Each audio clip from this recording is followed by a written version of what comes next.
So hello everyone, good morning. So I am Maria Abigail Fernandez, and then we will be presenting about security. So next slide, please.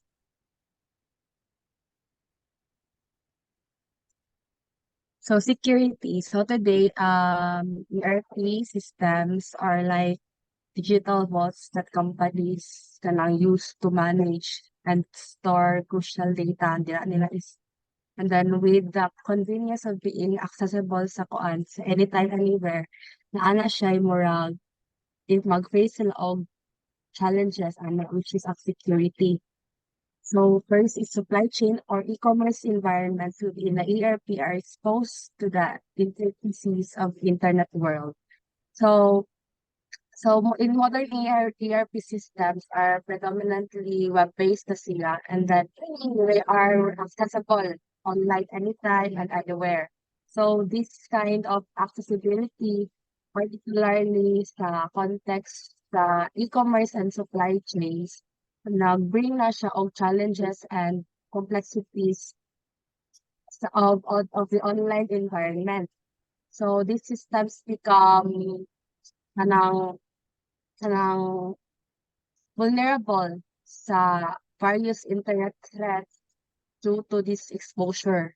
So the integration sa ERP with supply chain or e-commerce operations inherently ties sa ERP environment to the broader intricate web of the internet with its associated vulnerabilities. So as ERP systems are implemented, they become exposed to the good and bad of the internet. So ERP systems being primarily web-based browser, web browser based, derive benefits from the internet such as kanalagi pag-increase accessibility, ma-access mo siya anytime and anywhere. However, ang advantage comes with the downside of exposure to cyber threats.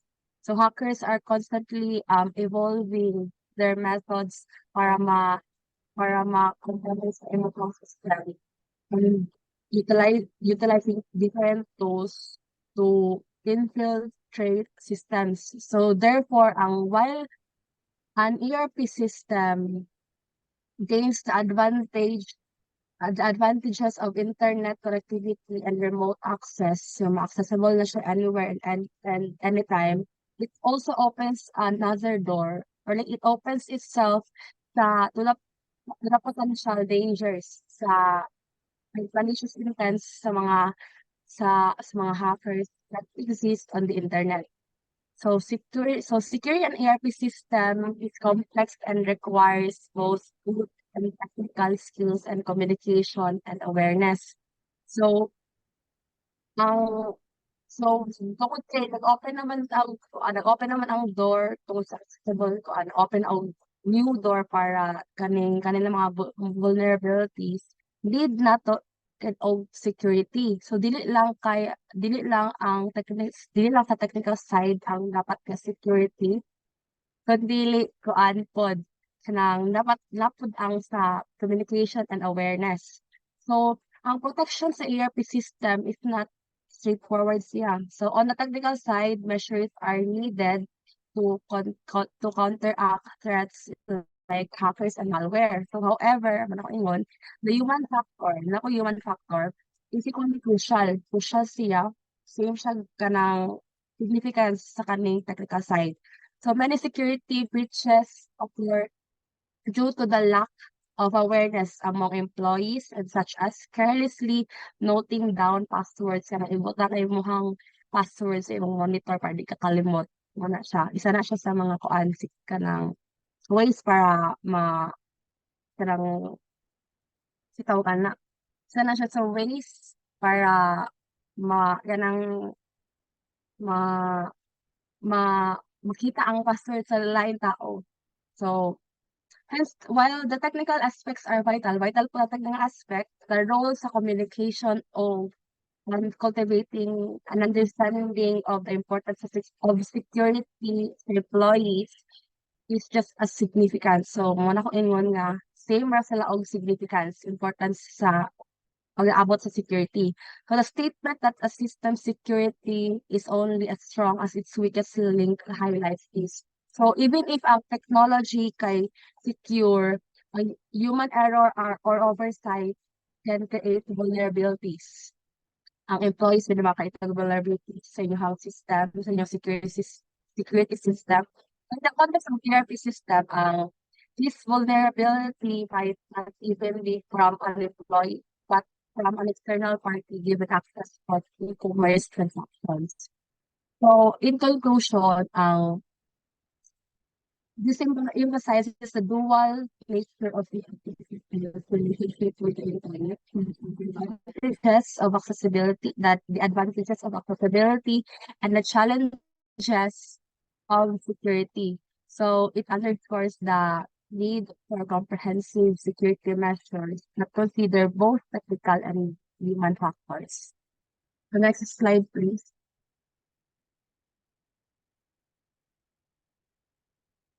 And next is okay. Thank you. So user ID and passwords. So current trend is to provide access to systems through an ID management systems. So users ID, user IDs and passwords are vital components sa system security. So it serves as the first line of defense against unauthorized access. So to streamline and enhance security, na ay shift towards sa using ID management system. And these are tama ko kayo mention kay mo ni siya ang mga several benefits. So ang single sign in, sign on. So users are given kanang singular user ID and password. So this simplifies kanang maka-access na kanang maka-access na ka with kanang using your isa ra ka ID and password so dili ka makalimot dayon. So it reduces the need to remember multiple credentials for different systems. So ang next nga benefit yung pag-reduction sa unsafe practices. So with only one set of credentials to remember, dili na. So you are kanang less likely nga mag-note sa imong password sa imong monitor nga nakapilit sa sticky note. So kanang kanang ma-lessen na siya kay tungod kay isa naman lang imong dumduman nga password. So next is ang password complexity. So kanang while making the login process kana simpler ang kanang which is ang katong single ID na lang. So ang importance po sa having is having a kanang strong kanang hard to crack password kay ang kanang pag-mandate sa inclusion of numbers, special characters, and other criteria para mokuan imong password strength. Abel na siya sa murag kuan sa system which is kanang required araw ang isa ka user na mag-provide ka og isa ka number, like isa ka big letter, a capital letter, and then small letter nga sa imong password. So next is ang kanipong sa password refresh policy niya which is to kana ensure in ongoing security. So it is recommended to change passwords at regular intervals. So na-mention sa kaning PDF, the best practice currently suggests a change every 30 to 60 days. So pag mag-change ka per may dapat o kanang password mo. So another na po ang password management policies kanang mag-produce ka og these procedures need to be in place to address scenarios where users forget their passwords. Additionally, ang processes for suspending or deleting user IDs when an employee exits the company or undergoes kanang or a role change are crucial. So, ang kaning password management policies kay ensures that only current and kanang relevant employees have system access.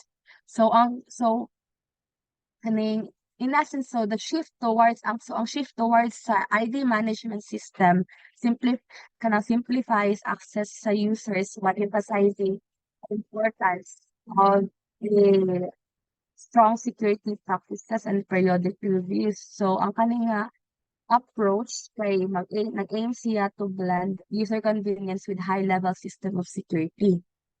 So next is ang physical hardware security. So physical access includes network closets or switch rooms and access to PCs, and then all must be secure. So in the past, simply walking into a computer-centered post a significant threat to system security.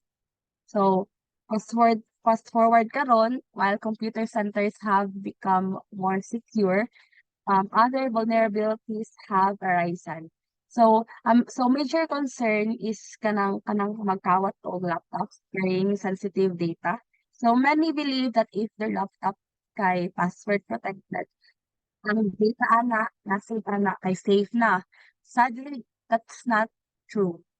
So ang mga teams kanina kawatan can remove the laptop's hard drive and then connect it to another PC, and then they can they kanana na sila access sa tanang data nga nasa yung laptop. So one way to combat that this is kanang through encrypting hard drives, especially sa laptops. So but a broader issue is that PCs often become a gateway for hackers, so who can then target bigger systems like the company's ERP, making PCs kanang making PC security nga kanang needed jud bitaw siya nga secure. So, mo to siya ako ang part. Thank you.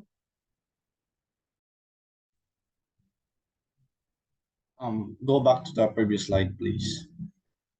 So, good morning, everyone. I am Aljer and I am about to present the network security and intrusion detection. Before we proceed, let's take a quick recap to what is network security and how important it is in implementing in our system. I believe that the network security is about protecting networks from unauthorized access, ensuring data confidentiality, the integrity of it, and the availability. It includes authentication, authorization, firewalls, intrusion detection, encryption, and patch management. Network security is vital because it prevents data breaches, financial losses, and damage to reputation. It's an essential part of responsible technology management in the face of evolving cyber threats, making it critical for individuals, businesses, and organizations. So network security is very important because it uses as a structure for good protection. So with network security, we can assure that it is implemented with the use to avoid reputational damages, to build and maintain trust from your customers and partners, and to protect the sensitive to protect your sensitive data overall. So network security in its infancy due to the ever expanding scale of the internet. So as the technology rises, so as the evolving of cybersecurity threats have become increasingly sophisticated, particularly new ways of penetrating or breaching the system like ransomware. We have phishing, we have social engineering, so on and so forth. So many people have this common misconception na only the big organizations, governments, and businesses get targeted by cyber perpetrators. Well, this is just certainly not true. Network security is not just important for businesses or governments, kay to be honest, your computer, tablet, mobile devices could be the next target. Usually, ang users nga target aning attackers, kaning attackers kailangan ng sensitive information, they go after for credit card details, they go after for banking details, ilahang password, etc. Now, here is the elephant in the room. Not because you have the network security tools like your firewalls, it doesn't mean your system is impenetrable. You can relate to this sa recent data leak nga nahitabo sa PhilHealth nga na Medusa ransomware sila. O we are not about we should not forget about the PSA that is also got data leaked. So if you're not aware, millions of data have been data leaked in the dark web. It is posted there, it is already there, and it is ready for illegal uses. So, and this organization, as I mentioned, doesn't give their full accountability to what happen. Their negligence just confused millions of people. So, and as a matter of fact, wala man gani sila compensations to their customers. So, murag gipang giveaway ra nga to ang data without permissions. It's very hectic, but it's the reality. So I have to admit nga network security is a complex field since it involves full commitment and protection against viruses and intrusions. Some of us do not pay a single attention of how important data security. If you care about yourself, then you should also invest in protecting your data. Your privacy, okay, even a one single opportunity in the eye of the hacker can damage your reputation or your business, or could also leak your personal information. And that is why implementing an IDS or intrusion detection system is an essential part of maintaining a secure network. Next slide, please. As the intrusion detection provides an extra layer of protection, di ba? IDS is an application that monitors network traffic and searches for known threats and suspicious or malicious activity. So, unsa man yung IDS or intrusion detection system, and how does it work in real world? Well, let's say for example, we can think of an IDS just like a motion detector in your home security system. So, in particular, and it monitors your network for unusual activities. Labi na yung mga kawatan, yung mga kawat-kawat, di ba? So, a one single motion or a change of state can send alerts to the administrators na there's something very suspicious or malicious. When it senses something, it triggers the alarms or notifications if nakasunod na bang mga kawatan or unsa ba. So, similarly, just think of your computer network as your digital home.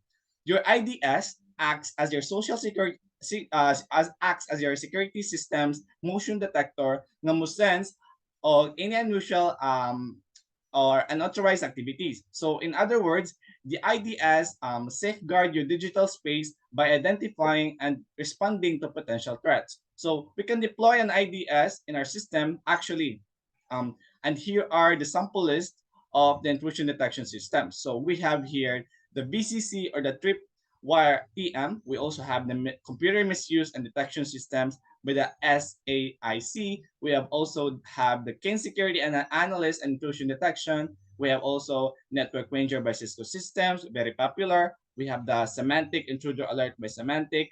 Will Secure by ISS now, the IBM. It's owned by the IBM. So we have the G Server by the Julian Technologies, and that is all for the intrusion detection systems and applications. So now, in conclusion, network security is a fundamental pillar of safeguarding computer networks and data.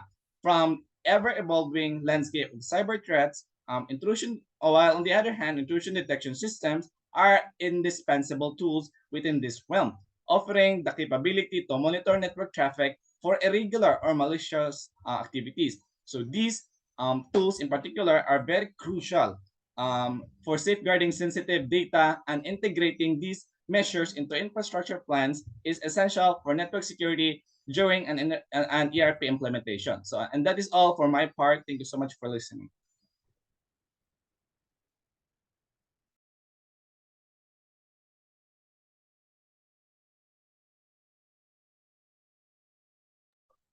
So, good morning, everyone. I'm Stephanie Hart Bonganciso, and for the continuation of the report, I will now discuss portable devices. So, portable devices, society wants the convenience of portability, but it comes at a cost of less security.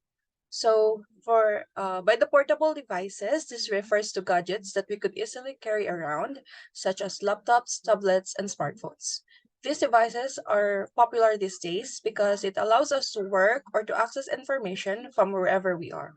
It also has a large storage capacity that we could input or store a lot of data into it. However, it can be easily stolen. So when that happens, your personal information that is saved on the device is at risk, since a thief could use your documents and your personal information to any bad purposes. So for us to be safe and to protect our portable devices, we put passwords to it or data encryption so that the thief could not easily access our information. So now, since our society wants the convenience of it, the convenience of portable devices, then we as users, we must also remember the most important thing, which is to be always cautious and to be aware on what information we store on our devices and to make sure that it is safe from any hackers or thieves. So next is awareness. So people using the internet and the online systems often don't realize that there are security risks. So it can be challenging to explain to this risk to them, but it is crucial for a good security plan. So there are two aspects of awareness. So first is to ensure that users are aware of security risk. So for instance, they should understand that simple or easily guessable passwords are a big problem since um, hackers can easily guess your password and then you could use your information now. And then next, second is to enforce policies and procedures related to access. So if someone violates these rules, there should be consequences. If you don't enforce the rules, your whole security system can be at risk. So it is like a chain, and then the weak link can break it. So those who are seeking to gain access illegally will find it and then will expose that weakness. And lastly is security monitoring and assessment. So a good security plan will also detail how to provide for constant assessments of security, a periodic review of who has access and what they have access to and how often they are accessing the system. So for an ERP system, you need to keep track of all the transactions. Okay, you should create logs that records what happens, and you should review these logs daily or weekly. This would help you spot any unusual or suspicious activity, which could be a sign of fraud or hacking. You should also use tools to detect intrusions in real time. If something unusual happens on your network or on the ARP servers, you should be able to investigate it immediately.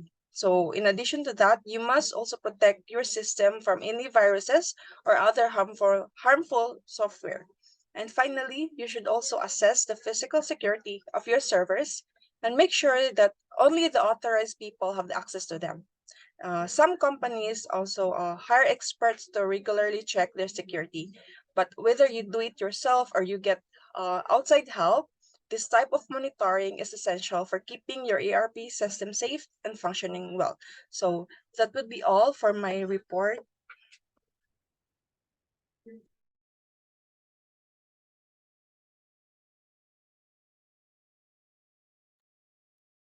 Okay, so good morning, everyone. I'm Lissa Mae Degamo, and now I will explain about encryption.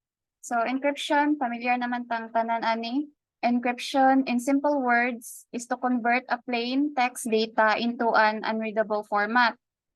Encryption involves using a key, usually a very long prime number that is difficult to guess or program, to scramble at one end and unscramble at the other end. So, usa sa mga common ways na ang hacker na maka-access sa atong data is through monitoring data that is being transmitted over a network.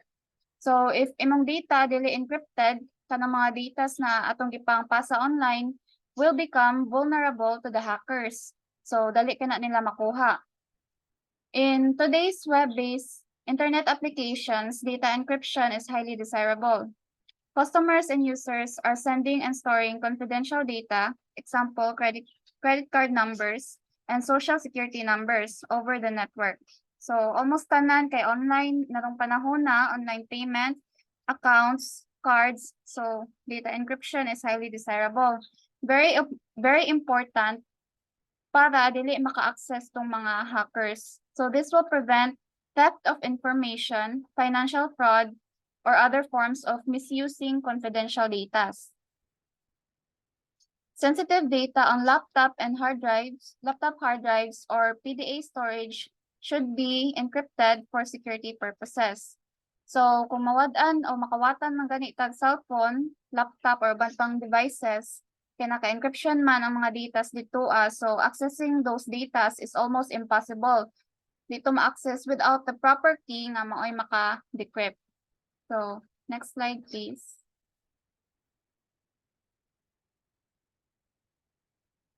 disaster recovery and business continuity planning. So mission critical systems must have a plan in place that will provide the recovery of a number of disasters that can occur to a business. So ari mosud to ang ERP systems. So ERP systems play a key role in company business and profits. Kay maumanay mo manage ba like sa mga finances, inventory, and customer data in a company. So when a system is unavailable, significant revenues are often lost. All departments that use an ERP system must play a part in providing business continuity while a system is unavailable. So kaning disaster recovery and business continuity planning, dili ra kay sa mga IT ra ni siya responsibilidad kundi sa tanang departments sa usa ka business or organization. Kung naa man gani disaster may tabo, di man jud na malikayan. So dapat ang company mo make sure na maka-adjust sila dayon sa level of risk as well as the amount of money needed para mapaayo tong mga systems na nangaguba. So ari masukat kung unsa jud ka prepared ang usa ka kumpanya when it comes to any form of disasters. In planning for a disaster, a company must address the level of risk versus the amount of money to ensure the systems are available as quickly as possible. So mo to kung giingon ganiha. So either na ay alternate sites or mirrored sites to ensure the ongoing business availability. Either na ay software data backups, alternative computer centers or workstations o uban pa na needed para maoy mo support o pagpadayon sa process sa ana na company. So mao ra jud ni ang idea. In any planning process, importante kaayo ang pagbalance between risk and cost to ensure that the systems can be quickly restored in any case of disaster. So that's all for our report. Thank you.